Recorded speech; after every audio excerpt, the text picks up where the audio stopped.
Bismillahirrahmanirrahim. Alhamdulillahi rabbil alamin wassalatu wassalamu ala Rasulillah wa ala alihi wa sahbihi ajma'in. Amma ba'd. Assalamualaikum warahmatullahi wabarakatuh. So dadako na tayo ngayon sa ika-25 na hadith, Fadlu al-Dhikr.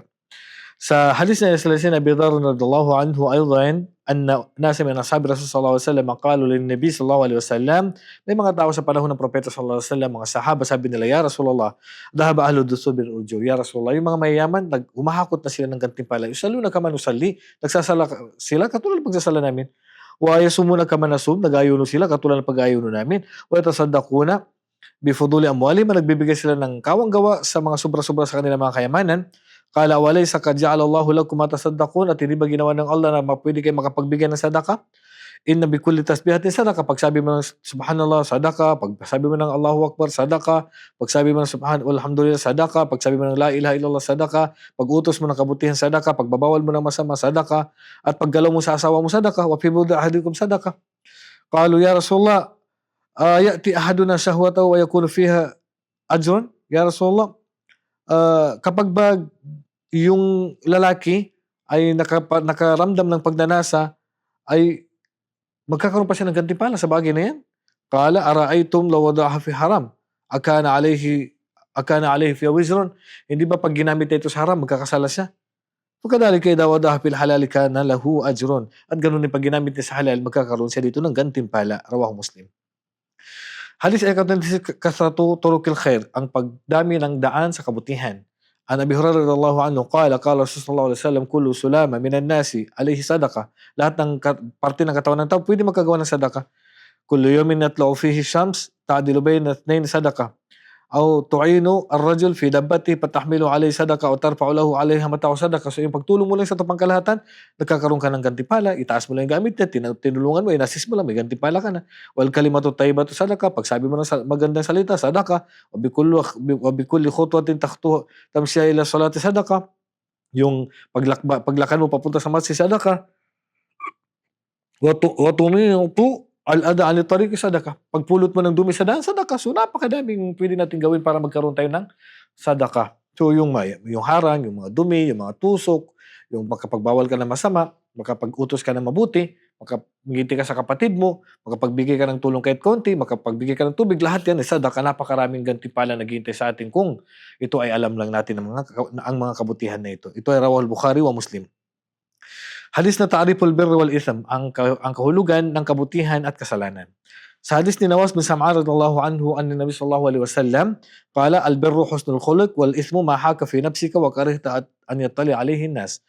So ang kabutihan ay ang ibig sabihin ng bir ay ang pagkakaroon ng mabuting pag-uugali, at ang kasalanan ay yung hindi mo siya nagdadalawang yung sa sarili mo, walang kasiguraduhan, at ayaw mo itong malaman ng mga tao. So, ibig sabihin, natatakot ka malaman ng mga tao, yan yung kasalanan. Wa an Wabisa bin Ma'bad radhiyallahu anhu qala atat Rasul sallallahu alaihi wasallam qala ji'tu tas'alu anil birr. Sabi ng Wabisa, ya Rasul, nandito ako para magtanong tungkol sa kabutihan. Qultu na'am. Qala istafti qalbak, tanungin mo ang puso mo. Al birru masta'mannat ilayhi an-nafs, ang bir yung napanatag ang kalooban, wa atma'anna ilayhi al-qalb, at napanatag ang puso. Wal ithmu mahaka fi nafsi wa taraddada fi sadri wa in aftaka an-nasu wa aftawk. So ang kasalanan ay yung ayaw mong malaman ng mga tao, nagdadalawang isip ka dito, ayaw mong malaman ng mga tao ito sa sarili mo, wa in aftaka an-nasu wa aftawk, pagka tinanong ka ng mga tao ay sasagutin ka nila. Hadithun hasanun rawaynahu fi musnad al-imamain Ahmad bin Hanbal ad-Darimi bi isnadin hasan. Sa ika-28 as-sama' wa ta'a. An Abi Najih al-Arban bin Sariyah radhiyallahu anhu qala wa'ada Rasul sallallahu alaihi wasallam mau'idatan wajilat minha al-qulub. Nagbigay sa amin, sabi niya, ng payo ang propeta sallallahu alaihi wasallam, na kung saan ang payo na ito ay nagpaano sa aming puso.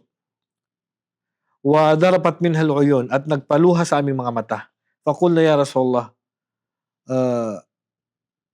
kaanaha mau'idatu muwaddi'in fa'usina. Para bang pagpamamaalam na payo. Kaya mag-iwan ka sa amin, ya Rasul, ng habilin. Faqala usikum bitaqwallahi azza wa jalla. Nag-iwan ako sa inyo habilin na matakot ka sa Allah wasama wa ta'a, at ang pagkikinig at pagsunod sa pinuno. Wa in ta'ammara alaykum abdun, kahit ang mamuno sa inyo ay alipin, Fa innahu man ya'ish minkum fasayara ikhtilafan katsira. At ang sino mang mabuhay pa sa inyo na mahaba ay makikita niya ang hindi pagkakasundo-sundo ng mga tao. Fa alaykum bisunnati, at sundin niyo ang aking sunna, wa sunnatil khulafa ar-rasyidin al-mahdiyyin, at sundin niyo ang sunna ng kapamaraanan ng aking khulafa ar-rasyidin, si Abu Bakar, si Umar, si Uthman at saka si Ali. Wa iyyakum wa muhdatsatil umur, at iwasan ninyo ang lahat ng makabagong aral sa ating relihiyong Islam. Fa inna kulla bid'atin dalalah, dahil ang lahat ng makabagong aral sa ating relihiyong Islam ay bid'a, at ang lahat ng gawaing bid'a ay kaligawan.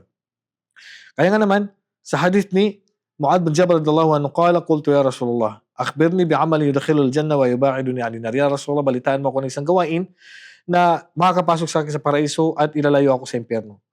La yasirun ala man yasarallahu ta'ala. Sabi ng propeta sallallahu alaihi wasallam, laqad sa'alta 'azim. Tunay nagtanong ka ng isang dakilang tanong. Wa innahu la yasirun ala man yasarahullahu alayh. Tunay na ito ay magaan sa sino mapagagaling sa kanya ito ng Allah. Ta'budullah wa la tusyriku bi syai'a.